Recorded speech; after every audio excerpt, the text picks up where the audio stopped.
I'm going to tie more of a tradition, a fly that I've had for a couple years, just in a color that works really well during the winter months. This is kind of my winter code breaker fly.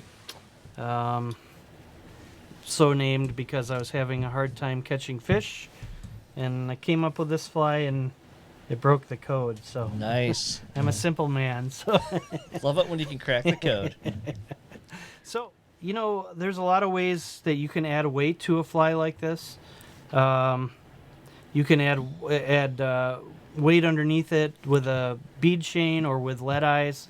You can also get creative, and if you go find the right thing, like I've found these flat beads that have a little wider opening, and I don't always use them, but on this type of fly, I sometimes use them. And the reason I use them is because a lot of these shanks have this little part here that's really hard to get a bead or cone over, but this just happens to have a little bit bigger opening, so I can move that all the way up to the front. So there's plenty of stuff out there. You can always find it.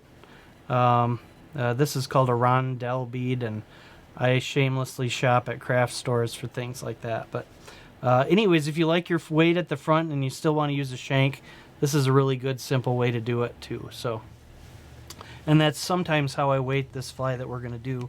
But I'm just going to... That's just a little bonus of me going on a tangent. So I'm just going to tie this fly. This is again going to be on a 55 millimeter shank, although I oftentimes will tie a smaller version of this with a 25 millimeter shank, which is about half the size. And that's especially effective as you go into the spring and the fish are feeding on fry. I can tie a little gray code breaker like this and works really well, but when I turn over rocks in the winter months, a lot of the minnows have kind of a bluish hue to them. For some of them, it's a natural thing, like with some of the darters. But even the gobies and the sculpins kind of appear a little more blue. Probably a lot of that has to do with the winter light coming off the rocks. But I mean, it's a true thing that fish like a little bit blue in their fly, and so a lot of my winter stuff has at least a hint of blue to it, and that's what this fly will have as well. So this one I'm going to start with the thread a bit further back. Okay, it's going to be 2/3 the way back of the hook, and I'm going to bind some eyes underneath it. Again, you can use whatever your choice is for eyes.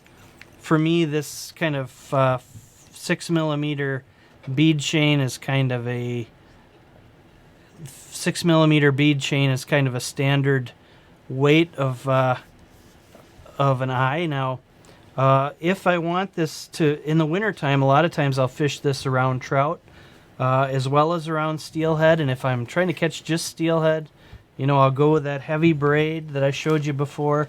But if I wanted to catch trout and steelhead, I'll probably use a little smaller hook. Or if I'm fishing really slow water, I might use a little smaller hook, because that big hook that I showed you on the previous fly will sag, like we kind of touched on earlier. So I'm going to use this thinner braid for this. And what pound braid is that? This is 50 pound.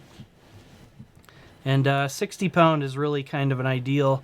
I have 50 and 80 with me. 80 is great for the big hooks, especially this Power Pro, because it just doesn't, at 80 pounds, it's pretty stiff. It's almost like wire. So I'm just going to take this just like we did with the other one. Just going to do a little overhand knot.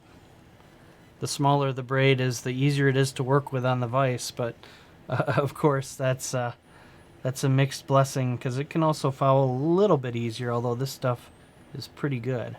So I go in from underneath. I bind it down like so.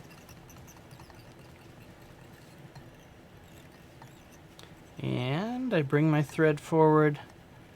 I pull the remnant back, tuck it right in front of the eyes, and it's nicely covered up. Okay, and now I've left enough room there for my little bit smaller hook here, which is going to ride, probably going to put it point up here. But again, you want, when you're making your loop, you always want that loop to be at least as long as the hook. But you don't want to get too carried away. You don't want the hook way back here either, because not only will it miss fish, but the longer the loop, the more likely it is to foul up when you're casting. And Right. We've and all fish had will that. still eat it when it's fouled up, so You it can be don't always really hook 'em. frustrating. Yeah. It's So- probably helpful to if you're just doing a few of these, maybe tie one and have it right there so you can Right. try and be consistent, right? Yep. I mean, that's Yep. I'm sure you've tied so many of these you could do it in your sleep, at least with measurements and distance Yep. between these. So And if you're tying a lot of swung flies and you're going to be using the same fly, get an idea of how long of a loop you want to do. And it's really easy to sit down and just mass produce these at the table to be used later. And it makes your tying a lot quicker to make like 20 of these at a time and then use them all at, in a sitting or whatever. So, and I have basically a bucket full of them right here, but I wanted to show you guys how to actually make the loop. So I've got that. My next trick here is I'm going to take some flash. Now, you can buy Flashaboo Mirage, especially the saltwater version, and it works great. I'll be perfectly honest. This is Easter basket fill flash, or whatever you want to call it. It works really good, and most of the stuff I buy is like stuff I buy at a store, but this is just a really good material for not much on the dollar, and it's become kind of indispensable for some of my steelhead flies, but also for some of my smallmouth flies, which is really how I started using this material. So I'm going to tie this in at the tail. Okay, I'm going to fold this over like so, and I'm going to give it a snip. So like I said, I'm using this type of flash. Another really good option would be what's called Flashaboo Mirage Fringe, which comes in a little hank, and if you use that, you'd probably want 3 or 4 fibers for this fly. So a lot of times in the winter, I'll use kind of a dark olive color like this. This dark olive is really nice. I haven't found a better craft fur than the hairline stuff, although there's a lot of different craft furs out there, but this tends to maintain its quality really well. but you can't get cheetah print like I've seen at Michael's. So Well, that's if true. Hairline's listening, let's do that thing. Why not? Yeah. I don't even want to know what you're doing. with Yeah, I the was print. gonna say I don't. I didn't buy it. leave I that just thought it alone. was interesting. I'm gonna leave that alone, Matt. You Yeah. need to put that back in your closet. Yeah. Cheetah print. We'll take it to loincloth? Cuba next I time. don't See what customs thinks. Yeah. I mean, I shouldn't say this, but I mean, I used to buy Australian possum wholesale, and you would never believe what gets made out of Australian possum on the internet. So I'm just gonna leave that there, and I'm gonna just tie this a little bit of craft fur. I'm gonna leave a little tuft right there. It doesn't always look good to have little chunky parts to your fly, but with swung flies, those little chunks give the fly a little bit of action rather than a perfectly smooth body. So I am going to take some dubbing now. You can use some ice dub. Olive ice dub works great, like this.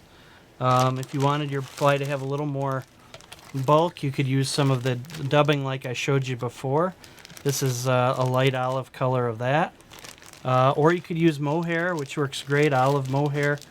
I'm just going to use a little bit of this light olive Kraken dubbing again here. And I'm going to just tie a little bunch in. And I'm just going to fold it back on the fly.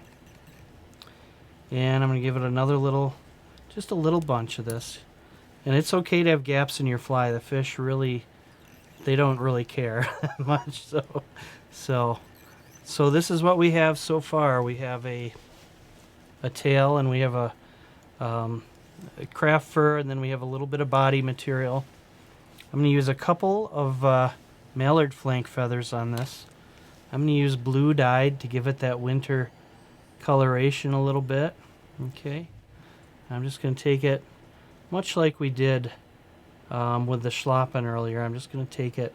I'm going to actually put one of these for this longer version of this fly, I typically use 2 mallard flanks. But when I tie the shorter version that I was talking to you about, I just would use the front one, and you'll see me do that in just a minute. But Are those just standard mallard flanks, Kevin, or are they the these bigger aren't select ones? These select ones are much nicer when you get them. One of the flies I'm going to tie has that select mallard flank, but They're much bigger, though. much bigger. Much bigger. And you only get usually, I think, 6 or 8 a pack. Yeah, they are so. really, really nice. But yeah, you're right. They're- It's one of the other things that's hard to get is mallard flank. And Yeah. if you have a friend that's a duck hunter and you like to tie flies, I highly recommend befriending that person. But It only costs you a 6-pack once in a it while. might, yeah, yeah. That's what I pay. Very smart. That's very wise. Yeah. So I've just added a little bit of this hackle, and that little collar is just going to give it a little bit of scrunch protection. Now, a lot of times I'll use ripple ice fiber for this next step, which looks kind of like this. Okay, ripple ice fiber works great. Another option is UV crystal chenille. This is gray, but also purple works really well for this fly. Maybe that's what I'll use this time around. Crystal hackle, not the crystal hackle, it's the Crystal crystal flash. flash. Crystal flash. We'll get Yep, to it. and you can also use it's ice hair type stuff. Works really good, and it can be anywhere on that light blue to dark blue spectrum for this sort of thing. But I'm just going to tie it in. I'm going to actually fold this over. I like that. I like how that That looks crystal good. flash stands out. Yeah, and I kind of thought UV stuff was kind of a gimmick. You know, I'm a skeptic, but I really have come around to it, especially during the winter months. I just almost always throw a little bit of UV material into the fly, and it's usually something kind of in that bluish spectrum. Do you choose that on specific weather conditions at all, or just kind of all the time, or?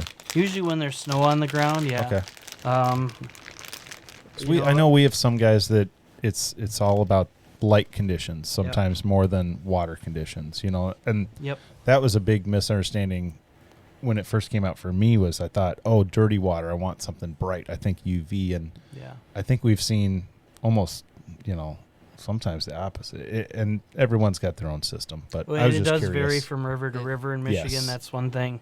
When I write or tell people about it does. There is definitely variances. I mean, when I go and fish the Pure Marquette with Hubbard after fishing the Muskegon all fall, there's definitely color preferences that they have there that aren't, especially during the winter months, are a little different. So, then that being said, these are pretty universal flies. So, hopefully this will at least give you a good scheme of thought. This is a little bit bigger mallard flank feather here, okay? And I'm just gonna bind this on down. I've done the same thing. I've laid it flat. I tied it in with the tip facing forward, and I'm gonna give it a little snip. And then I am going to get some pheasant tail colored ice dub. Looks like this. And I'm just going to give it a little pinch. And this is imitating a little more narrow of a minnow than the previous fly, so I'm going to actually dub this onto the thread up here. Try to keep the front of the fly kind of narrow. When you're imitating things like shiners, a sculpin will have this big blunt head, but a shiner's head is almost always triangular shaped. So we're giving it that little triangular shape here. And now I'm just going to fold my hackle. There's a couple different ways to spiral hackle palmer it forward, but I always tend to fold it. But if you want a little more sparse fly, you could certainly strip half of the hackle. And I'm just going to wind it forward like so.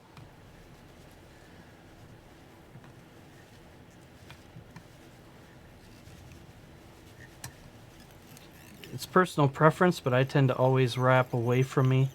I find that I have better tension on the material if I do it that way, but I know a lot of people that wind towards them, and they seem to do just fine with that too. So I know a lot of people that are left-handed too, and they're fine. So Yeah. that's. Brian didn't think that was funny. I tie right-handed. I tie No, right-handed. it's wild. I'm a It lefty blows too. my mind. Kevin's lefty. A lot of the cool people are Yeah, left-handed. most of us are. Yeah. Well, now I feel like Way to go, Matt. You opened that one up, buddy. Somebody just said, hey, your Matt's Camera Works making Kevin's scissors look extremely intimidating. But honestly, they're like fabric scissors. Well, those are the Loon scissors, I believe. These are the new Loon Yeah. scissors. They're nice. They're a little bit They're big. heavy, but the prime scissor. but I I like them a lot. So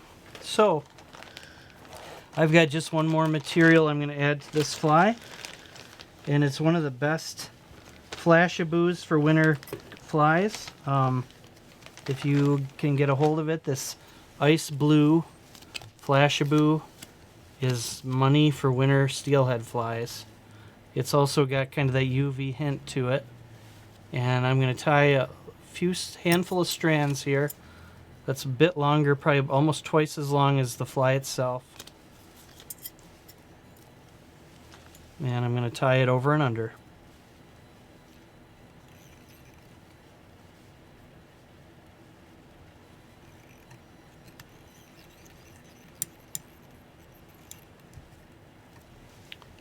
And that's kind of going to be how our fly looks.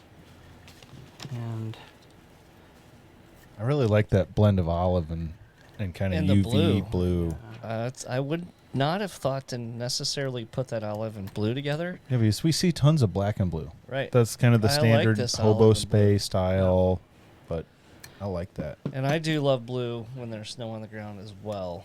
It's kind of like when I'm running pink yarn. That's only when it's snow on the ground. I know you don't run yarn, but blue spay.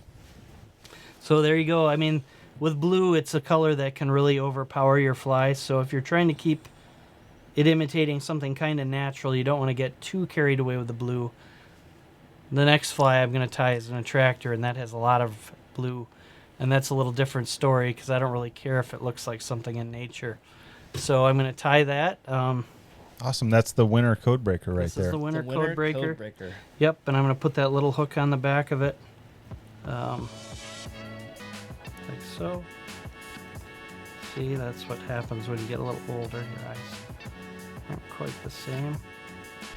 I'm surprised you're not wearing your readers yet, Kevin. You know I have them, but I I resist. I'm in denial many days as well. So that's kind of what we end up with here Awesome. for a fly.